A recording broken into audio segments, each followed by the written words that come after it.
Okay, so ever wish there was like, I don't know, a cheat sheet or something for disagreements? Tell me more.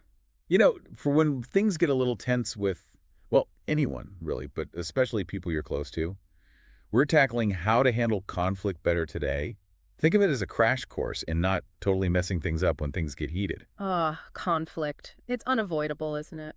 The thing is, it's not always a bad thing. Actually, handling it well is what makes relationships stronger, not avoiding it altogether. Right. I remember reading that. Conflict's actually healthy to a point. Mm. So we're not aiming for like zero disagreements, more like knowing how to deal when they do happen, which is going to be what basically every relationship ever. Exactly. And this deep dive, we've got some seriously useful advice to unpack, stuff you can actually use. Okay, so first up, and this one seems almost too basic, but the source really hammers on staying calm. Like literally take a deep breath when you feel that argument brewing. Does that really work? It seems deceptively simple, right? But picture this. You're disagreeing with your partner or maybe a coworker, and things are getting a little heated. You feel yourself getting defensive, your pulse is racing. Suddenly you're both talking over each other, and it's just not helpful, right? Been there. It can escalate so quickly. It really can. But that deep breath, that's like hitting the pause button on that whole stress reaction, gives you a second to actually listen to what the other person is saying, not just react. Yeah, it's like respond, don't react, right? Yeah. I've heard that somewhere. Exactly.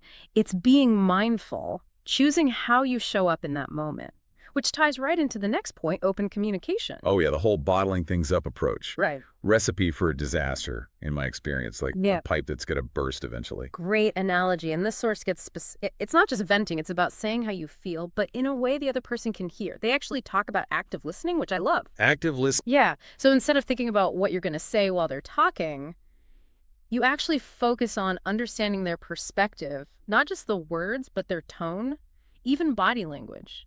It's harder than it sounds. Wow. Yeah, because usually I'm planning my rebuttal in my head.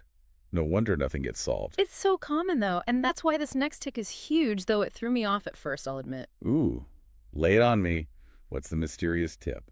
The source actually recommends taking breaks when things get too heated.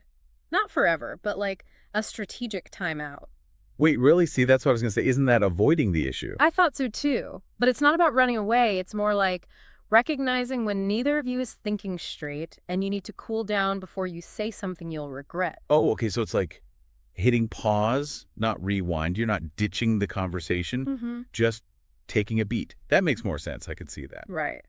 Okay, now this next one, I'm calling it the I statement challenge. I am so bad at this, but the source swears by it. Oh, I love a good I statement story. Hit me. What happened? Well, I can't even remember what the fight was about, but I totally messed up. I came in all upset and just blurted out, "You never listened to me." Ooh. Yeah, that's got to be a classic for a reason. What happened? Let's just say it didn't have the desired effect. It turned into this whole other thing. The source says those you statements, even if they feel true in the moment, they just put the other person on defense. Makes sense. Who wants to be told they're doing something wrong, even if they kind of are? Exactly. But I statements, they're magical almost. Instead of blaming, you're owning your own feelings. So not you never listen, but I feel unheard when. Subtle, but huge difference. Yeah. It's not about them being wrong. It's about how you feel as a result. Exactly. And that opens the door to actually solving the problem, which is Yeah. the whole point, right? The source is big on not just talking, but actually resolving the conflict. Okay, confession time. Sometimes it's just easier to brush things under the rug and hope they magically disappear. Anyone else? Just me. Yeah. Oh, no way. We've all been there. Problem is, avoiding conflict doesn't make it go away. It just festers, builds resentment over time. Conflict itself isn't the enemy. It's how we deal with it. Choosing your battles, but also choosing how you fight them. Right. Right. Okay, that's actually really helpful. It's like these tips seem so basic when you list them out, but actually doing them, that's the challenge. And that's the thing. It's not about being perfect. It's about making an effort, even small changes. So I'm curious, what's one thing you think you could focus on to handle disagreements better? Ooh, that's a good one. I think for me, it's that taking a break thing. I'm terrible at knowing when to walk away. Always got to get the last word in. But honestly, it never helps. This has been so eye-opening. I feel like I need to take notes. Right. It's simple but powerful stuff. The tiniest change can make a huge difference over time.